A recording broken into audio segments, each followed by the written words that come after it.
আসসালামু আলাইকুম। আমি এখন যে ফোনটিতে কাজ করছি, এটি মূলত স্যামসাং এর গুরু মিউজিক। গুরু মিউজিক নামেই সবাই পরিচিত ফোনটির সাথে। ফোনটিতে সমস্যা নেটওয়ার্ক ক্রিস্টাল চেঞ্জ করতে গিয়ে ডেড হয়ে গেছে।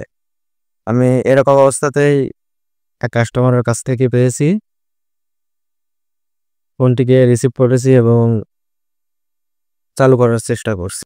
অনেক সময় আইসিতে প্রোটেকশন না দিয়ে ক্রিস্টাল চেঞ্জ করলে এরকম সমস্যার সম্মুখীন হতে হয়।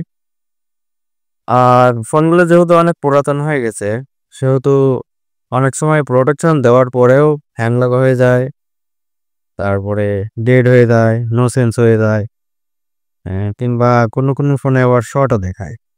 ফোনটিতে নেটওয়ার্ক সমস্যার সমাধান করতে গিয়ে এরকম সমস্যায় পড়েননি, এরকম টেকনিশিয়ান হয়তো খুবই কম পাওয়া যাবে। এই ফোনটিতে সমস্যা যখন প্রথম শুরু হয়, তখন না বোঝার কারণে আমার কাছেও ডেড হয়েছিল। এখন আর এই কাজ করতে গেলে সেরকম সমস্যার সম্মুখীন হতে হয় না। আলহামদুলিল্লাহ ফোনটি কিন্তু চালু হয়ে গিয়েছে।